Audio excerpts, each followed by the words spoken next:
ఒక మగాడు వేరే వాడి భార్యను కోరుకోవడం అనేది దేనితో సమానం తెలుసా? ఒక చిన్న స్టోరీ చెప్తా వినండి. ఒక గ్రామంలో ఒక సర్పంచ్ ఉంటాడు.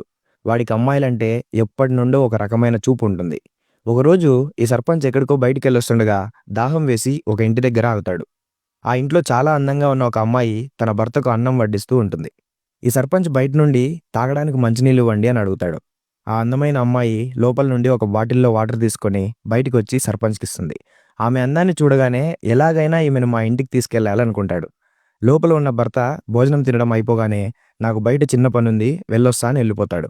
ఆయన వెళ్ళిపోవడం చూసిన ఈ సర్పంచ్ వెంటనే తనకున్న కోరికను ఈమెకు చెప్తాడు. దానికి ఆమె ఆశ్చర్యపోతుంది.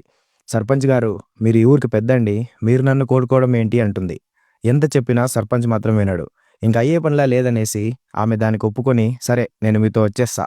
కాకపోతే మీరు ఫస్ట్ మా ఇంట్లో భోజనం చేయాలి. అలాగైతేనే వస్తా అంటుంది. సరే తింటా అనేసి లోపలెళ్ళి సర్పంచ్ కూర్చుంటాడు. భోజనం తినడానికి ఇందాక వాళ్ళ భర్త వదిలేసిన ప్లేట్ ఉంటుంది గదా! ఆ ప్లేట్ తీసుకొనొస్తుంది. దాన్ని చూసిన సర్పంచ్, నేను ఈ ఊరి పెద్దని. నాకు ఎంగిలి ప్లేట్‌లో భోజనం పెడతావా అంటూ ఆ అందమైన అమ్మాయిని తిడతాడు. ఆమె నవ్వుతూ, సర్పంచ్ గారు, పెళ్ళైన ఒక ఆడామెను సొంతం చేసుకోవాలని మీరనుకున్నప్పుడు మీకు తప్పనిపించలేదు. మరి ఎంగిలైన ప్లేట్‌లో తినడం మాత్రం మీకెందుకు తప్పనిపిస్తుంది అంటుంది. ఈ మాటలు విన్న సర్పంచ్ తన తప్పు తెలుసుకొని ఆమెను క్షమించమని అడిగి, ఇప్పటి నుండి ప్రతి స్త్రీని తల్లిలా చూసుకుంటానని ఆమెకు మాట ఇస్తాడు. ఈ సర్పంచ్ తెలుసుకున్నట్టు ఇప్పుడున్న జనరేషన్ అబ్బాయిలకి అండ్ అమ్మాయిలకి కూడా తెలిస్తే చాలా బావుంటుంది. వేరే వాళ్ళని కోరుకోవడం అనేది ఇంకోరు తిని కక్కిన ప్లేట్‌లో భోజనం చేయడం లాంటిదే. ఈ వీడియో అండ్ ఈ స్టోరీ మీకెలా అనిపించిందో తప్పకుండా కామెంట్ చేయండి.